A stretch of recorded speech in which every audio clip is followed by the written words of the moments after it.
In many traditions, gods dwell in a distant heaven, demanding absolute faith and offering a vision of perfection. But in Japan, the kami are found in the whisper of the wind, the jagged edge of a rock, and the roar of a typhoon. They are manifestations of nature itself, prone to jealousy, flaws, and beauty. They prioritize the physical act of ritual over the silent requirement of belief. If you want to see how this worldview shaped a nation, hit the subscribe button.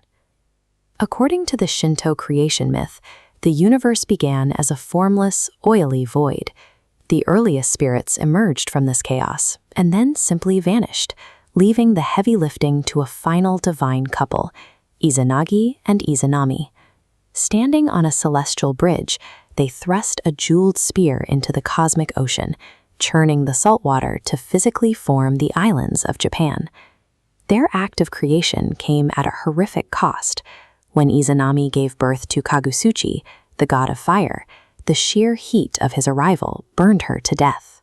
Consumed by grief, Izanagi drew his sword and decapitated his newborn son. From the fire god's blood, dozens of new deities sprang into existence. In this myth, fire carried a dual nature from its very inception, a force that incinerates life, yet leaves space for new growth. There is no pristine Garden of Eden in this lore. The Japanese cosmos was forged through violence and physical pain, establishing a worldview where even the highest creator deities are subject to the brutal, unpredictable forces of nature.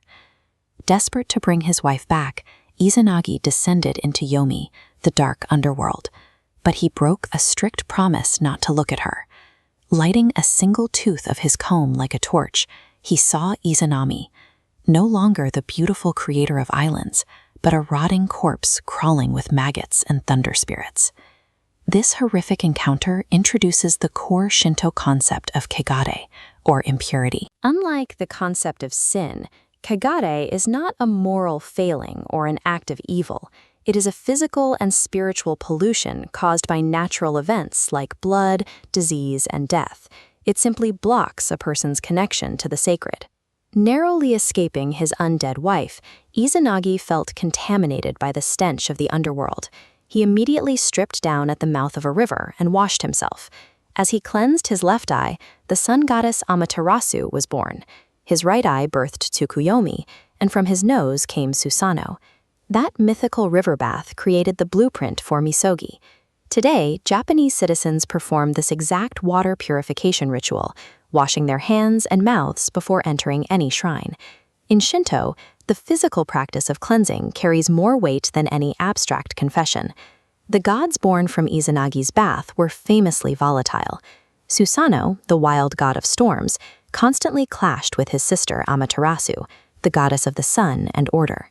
In a final act of chaotic rebellion, Susanoo destroyed her rice fields and threw a flayed pony straight into her sacred weaving hall. Humiliated and terrified, Amaterasu fled into a celestial rock cave and sealed the entrance. Without the sun, the world immediately withered. Crops died, and the earth was plunged into a lethal, freezing darkness. The panicking gods needed a plan. Rather than wage a celestial war, they threw a party. They hung jewels and a massive mirror on an ancient tree, and a goddess of mirth began to dance so wildly and so comically that the heavens shook with the laughter of 8 million deities. Curious about the noise, Amaterasu peeked out, saw her own brilliant reflection in the mirror, and was pulled from the cave, restoring light to the world. That divine, raucous party is the origin of the Matsuri, the traditional Japanese festival. Today, shrines still use thumping drums, dancing, and community joy to attract the kami. It is a faith maintained through active participation rather than silent prayer. In the 6th century, the arrival of Buddhism presented a direct challenge to the indigenous spirits of Japan. While new religions often displace what came before, the Japanese chose a different path, Honji Suijaku. This theory allowed two vastly different belief systems to occupy the same space. Before we see how they did it, take a second to like this video and subscribe. This theory argued that the universal truths of Buddhism, the central light, manifested in Japan as local reflections. the native Shinto kami were rebranded as regional manifestations of universal Buddhas. This meant citizens could pray to a kami for a good harvest and a Buddha for salvation in the afterlife, without any contradiction. Take Hachiman. Originally a fearsome Shinto god of war and archery, his blood-soaked domain was at odds with Buddhist pacifism. Under this new framework, he was elevated to a compassionate bodhisattva. He became a protector of the faith, serving the samurai warriors who sought victory and the monks who sought enlightenment. Because the mythology functioned like an open-source system, humans could be upgraded to divine status.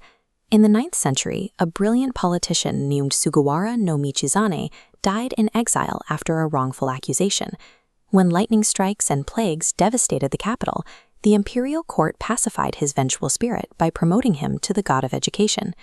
Shinto's true power is its limitless capacity for assimilation. By absorbing foreign gods and welcoming human spirits into its ranks, the belief system ensured its own survival across the centuries. In many traditions, demons are malignant entities meant to be banished. Japanese monsters like the horned oni ogres and the bird-like tengu spirits represent the raw, dangerous elements of nature. They are treated with caution and respect rather than simple hatred.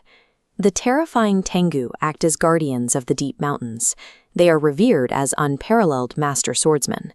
Legend dictates that these mountain spirits saw actual martial arts to some of Japan's most famous historical samurai, linking supernatural wilderness to refined human discipline. These spirits and kami do not observe humanity from a distant heaven.